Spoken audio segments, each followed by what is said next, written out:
क्या कभी किसी मूवी का टाइटल अनकॉन्स्टिट्यूशनल हो सकता है या फिर एक सिंगल फ्रेज पूरी कम्युनिटी की डिग्निटी को हर्ट कर सकता है। कहाँ जरूरत पड़ती है कि एक लाइन ड्रॉ की जाए constitutional responsibility and creative freedom के बीच में। तो लेट अंडरस्टैंड एट प्रेपल पाइन। तो चलिए डिस्कस करते हैं Atul Mishra versus union of India case 2026, जहां एक स्पेसिफिक मूवी के टाइटल को लेके रिट पिटीशन किया गया है।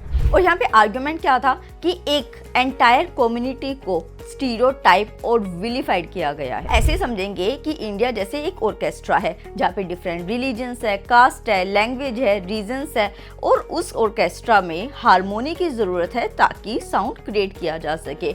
और यही हारमोनी को हमारे कॉन्स्टिट्यूशन में फ्रेटर्निटी कहा गया है।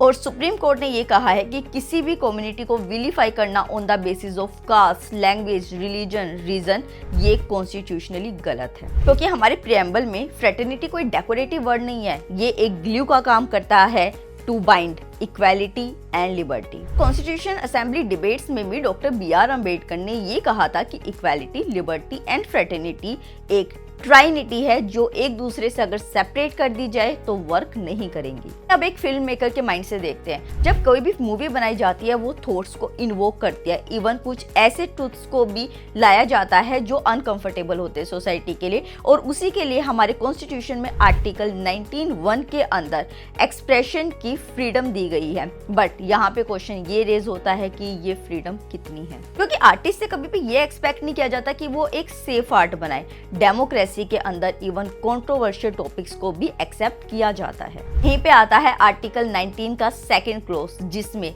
रीजनेबल रिस्ट्रिक्शंस लगाई गई है ऑन फ्रीडम ऑफ एक्सप्रेशन। और उसके ग्राउंड्स है like public order, defamation, decency या फिर कोई कॉन्स्टिट्यूशनल कंसर्न्स। ये जो रिस्ट्रिक्शंस हैं ये नेसेसिटी है ना कि कन्वीनियंस के बेसिस पे, कि मान लीजिए सोशल मीडिया पे कोई आउटरेज हो गया, कोई सेंटिमेंट हर्ट हो गया, कोई पब्लिक आउटरेज हो गया, क्योंकि फ्रेटर्निटी बहुत ही इंपॉर्टेंट वर्ड है हमारे प्रियम्बल का। ये इंडिविजुअल की डिग्निटी को दिखाता है और उसी के साथ नेशन की यूनिटी एंड इंटीग्रिटी को भी शो करता है। तो यहाँ पे प्रॉब्लम क्या है कि कॉन्स्टिट्यूशन ने जहाँ आर्टिकल 19(1) के अंदर फ्रीडम ऑफ एक्सप्रेशन दे दिया, वहीं आर्टिकल 19(2) के अंदर रिस्ट्रिक्शन भी लगा दी। तो ये प्रॉब्लम कॉन्स्टिट्यूशन ने खुद रेज की है। यहाँ पर एक साइड फ्रीडम दी गई है तो दूसरी साइड रिस्पॉन्सिबिलिटी दी गई है।